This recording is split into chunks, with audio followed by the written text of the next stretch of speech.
Hello viewers, welcome to Bittu kitchen. இன்றைக்கி என்ன recipe பார்த்தீங்கன்னா, வீட்டில் நம்ம இட்லி ஊற்றுவோம். அந்த இட்லி மீந்து போயிடுச்சுன்னா அதை வேஸ்ட் பண்ணாமல் என்ன ஸ்நாக்ஸ் செய்யலாங்கிறது இன்றைக்கி நம்ம பார்க்கலாம்.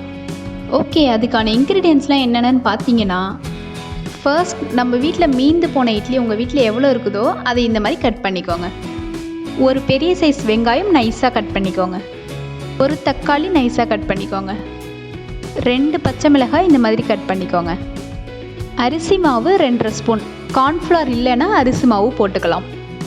Chilli powder 1 table spoon, sambar தூள் 1.5 ஸ்பூன், கொத்தமல்லி இலை கொஞ்சோண்டு, தேவையான அளவு உப்பு.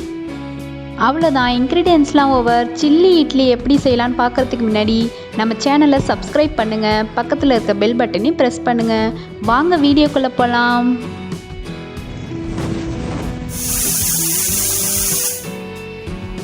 ஃபர்ஸ்ட் நம்ம கட் பண்ணி வச்ச இட்லியில் 2.5 ஸ்பூன் கார்ன்ஃப்ளவர் ஆட் பண்ணிக்கோங்க. அது கிறிஸ்பினஸ்க்காக நம்ம ஆட் பண்ணுறோம். ஆட் பண்ணி அதை நல்லா மிக்ஸ் பண்ணி விட்டுட்டு இட்லி ஃப்ரை பண்ணுற அளவுக்கு ஆயில் ஊற்றிக்கோங்க. எண்ணெய் காஞ்சதும் கட் பண்ணி வச்ச இட்லி பீசஸை ஆட் பண்ணிக்கோங்க. இந்த மாதிரி கோல்டன் கலரில் ஃப்ரை பண்ணுற அளவுக்கு எடுத்துக்கோங்க. தென் ஒரு கடாயில் 2 கரண்டி ஆயில் ஆட் பண்ணிக்கோங்க. எண்ணெய் காஞ்சதும் வெங்காயம் ஆட் பண்ணி நல்லா வதக்கி விட்டுக்கோங்க.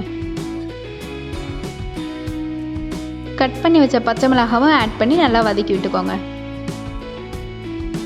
வெங்காயம் வதங்கினதும் கட் பண்ணி வச்ச தக்காளியை ஆட் பண்ணிக்கோங்க.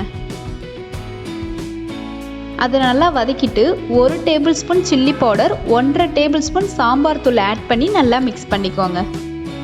அதை நல்லா கலந்து விட்டுட்டு லாஸ்ட்டாக தேவையான அளவுக்கு உப்பு ஆட் பண்ணிக்கோங்க. லாஸ்ட்டாக கொஞ்சம் தண்ணி ஆட் பண்ணி லைட்டாக கொதிக்க விட்டுக்கோங்க. இந்த மாதிரி கொதிச்சு வரப்போ நம்ம ஃப்ரை பண்ணி வச்ச இட்லி பீசஸை ஆட் பண்ணி நல்லா கலந்து விட்டுக்கோங்க.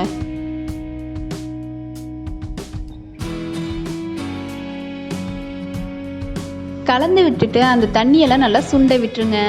அதுக்கப்புறம் நம்மளோட டேஸ்டான சில்லி இட்லி ரெடி.